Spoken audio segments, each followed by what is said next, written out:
Hello, everyone. Welcome to today's discussion on depression.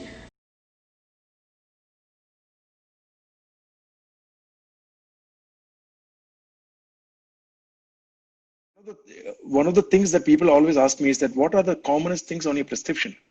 And I tell them that, look, uh, medicine is certainly not the commonest thing on a prescription. The commonest thing on a prescription is very strong, very clear advice for people to sleep properly.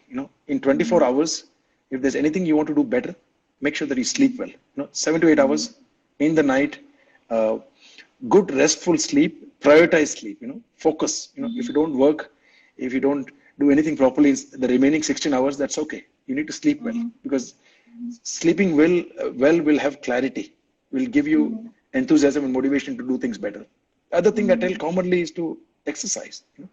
Is, there is now a lot of evidence. Even WHO guidelines are very clearly saying that you need to have 150 minutes of moderate intensity exercise per week. So it's not just a slow stroll in the park, which I think is better than nothing. But if you're young and fit and capable, then 150 intensity minutes, proper moderate intensity of slow jog or proper exercise will have an enormous positivity on your mood. And the third one is, before we go into medication, I think we need to do meditation. And if you meditate, you get clarity, you get calmness. And if you do deep breathing meditation or mindful breathing, 15 minutes soon after waking in the morning, you start the day better. And if you do it in the night before sleeping, then you start the night better. And that's the least amount of meditation you can do to feel better. So sleep, exercise, and meditation. Three things I think is always on my prescription on the top, followed by other things. The ongoing therapy and counseling and guidance and medication, which comes in the last. Okay. So I think that's really important. A lot of people have also asked about, what can we do ourselves to keep ourselves happier? So you have already mentioned that getting good sleep, doing regular physical exercise, because that again helps you release happy hormones, which make you feel happier. And again, mindfulness, which is now coming up, mindfulness exercises based on Buddhism and Zen practice. So that can Yes. also be really helpful. And Yeah. of course, not to negate the fact that earlier you seek help, the better you would be, rather than waiting for a long time before the things worsen. One of the things I commonly tell people is that try to do quite a few things. Have a very variety of hobbies and interests and pursuits and things you do, because people who grieve a lot. So if you only have a boyfriend or a girlfriend, when you lose them, you have nothing left. And do not make anything completely your life. Everything should be a part of your life. A relationship, your work, your family, your health and fitness, your hobbies, and so on. So you need to have a string of things. So if you lose one, you have all the other left. So it then doesn't hit you that hard. And when people, when we get relationship breakdown, they say that without my girlfriend or my boyfriend, I have nothing else left, because I didn't do anything else. I committed all my time last 3 years to this person, and now I'm just feeling miserable. Don't do that. Don't give all your time to something. Spread it across. It's just like an investment. If you put all your investment in one pot, sooner or later somebody's going to steal it from you. Spread it across as widely as possible, so you've not lost anything. If somebody's cheated you in one bank, you have money saved across 10 different avenues. So you're never miserable to say, well, it's okay. Yeah. So life is like that. Life is like investment. Spread it, and you'll never feel bad when you lose something. Yeah, so I think it's very important that we keep a balance of all these things and not invest too much. And also, what we very commonly do in therapy, that when a person comes with depression, we see that a lot of times they are constantly preoccupied with their thoughts and they are not really willing to do anything. So the whole day they are lying in bed thinking about what has gone wrong in their life and not really doing anything about it, but thinking about it. So it's important that we accept what is going on and accept our feelings as to what we are experiencing. But at the same time, it is important that we engage ourselves in other things also. Maybe it is not as easy as it sounds. It is a lot more effort that the person has to put to, get going. But yeah, I think getting active is something that is very, very important. Garima is asking a good question. I don't know, why don't you answer that? It says that if you have a fear of losing someone, is that a symptom of depression? Fear, I would more associate with anxiety.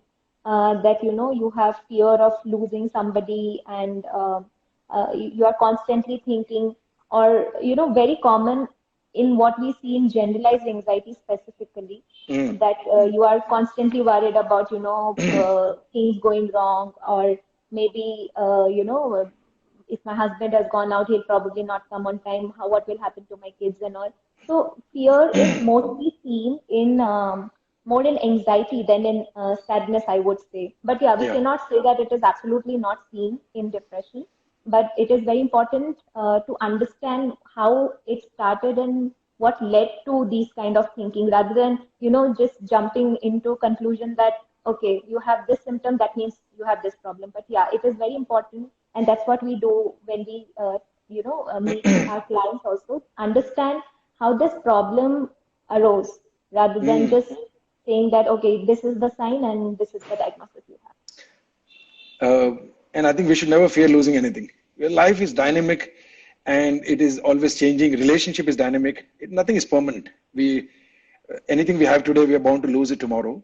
And I remember something that Queen Elizabeth Mm-hmm. once quoted, allegedly. I don't know whether she quoted, but she said, grief is the price we pay for love.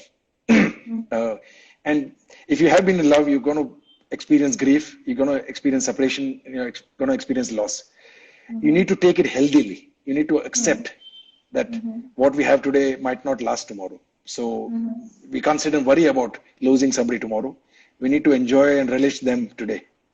Mm-hmm. Uh, I think again here a little bit of mindfulness is something that come into picture, where mindfulness is mostly about accepting what is happening and understanding that nothing as such is permanent. So if we are getting some negative thought, it is not a permanent thought that is always going to happen. It will yeah. come and go. It's like how clouds go. It's coming and going.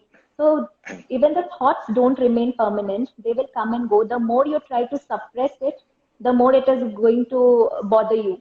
So Mm, accept the thought coming and telling yourself that okay, this is just a thought and it will go, and then focus on what you are doing rather than getting pulled away with the thought.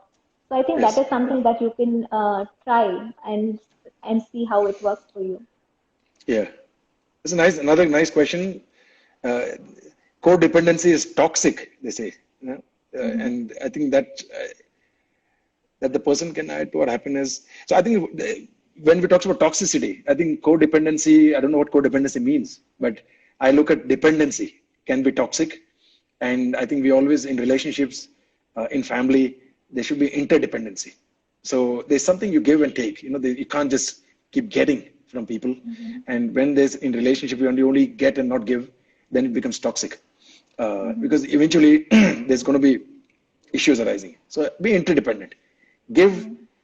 ideally give more and ask back less. Then you're going to be much happier in a relationship. Correct. Uh, I think again, you said that striking a balance is very important. It's not just in relationship, one person doing everything for the other and other just being the receiver. So I think it is important that both equally contribute.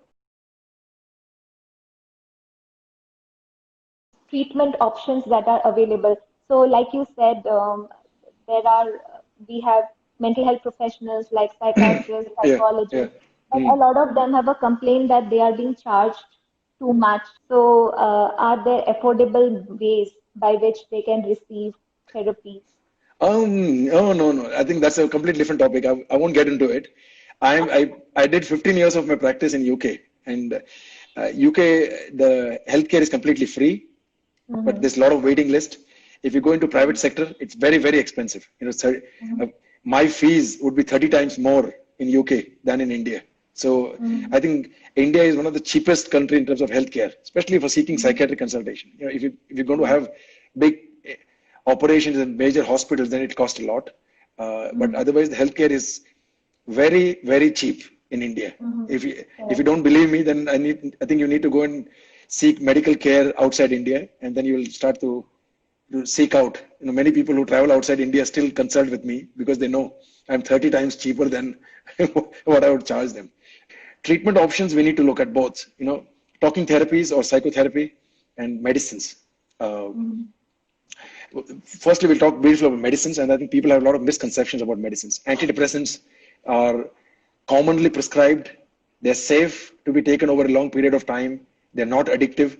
I must say it's not addictive. And most people come off the antidepressants. If you're taking a big dose of antidepressant, then you need to gradually, after having taken it for months, you need to taper it down, reduce the dose gradually over weeks and months, depending on how long you've taken it. And then you do need to get them off medicines. So people can come off medicines. People who don't come off medicines or become ill after coming off the medicines are people who have very strong genetic components and biological component to their depression. And so if they're having reoccurring episodes of depression, say for example, more than 2 or 4 episodes of depression, then you need to be on medicines for a long period of time. Those are the people who struggle to come off medicines. The second person who struggle to come off medicines are people who take a combination of antidepressants and tranquilizers. And I must say that a lot of the physicians and doctors and psychiatrists in India prescribe combination medicines. So each tablet has got a sleeping tablet or tranquilizers and antidepressants. I don't prescribe that at all. I just hate it. I think it's wrong to give people medicines which has multiple drug in it, and it's even worse not to tell them what's in it. Most people I see don't know what medicines they're taking and don't know what's in it. So do not take combination medicines. If there's 2 drugs in one tablet, don't take it. I think about 2-3 years ago, India banned about 500 such medicines. In psychiatry, they didn't ban it. So I feel sorry about that. I don't prescribe combination medicines. So when you're on combination medicines, you have the non-addictive antidepressants and the addictive tranquilizers. And coming off the tranquilizers are very difficult because they're very, very highly addictive, just like alcohol and nicotine and so on. So when you come off these combination medicines, then it gives you the jitters and shakes and tremors. So you can't come off it. So when you see a doctor, make sure you have enough time left to talk about your medicines, what they are, why you're taking them, and does it have sleeping components in it? And if they're giving combination, why can't they give it separately? If I need to give somebody antidepressants and a sleeping tablet, I give them separate. So the sleeping tablets can be stopped after a couple of weeks. Anybody who takes tranquilizers for 4 to 6 weeks continuously will be hooked onto it, and it will be much, much harder to come off than to get on it. Okay? So antidepressants are safe, they're effective, and you can come off them. When you combine antidepressants with talking therapy, then the treatment is known to be more effective. The 2 together is better than either one alone. Now, some people will only need medicines. And for example, strong biology, they get better. And some people will need only psychological intervention, talking therapies, cognitive behavioral therapy, psychoanalysis, interpersonal therapy, and so on. And I'm sure you'll talk about that. But if you give the 2 together, it's better. And the talking therapy doesn't have to be psychotherapy. It can be counseling. It can be guidance.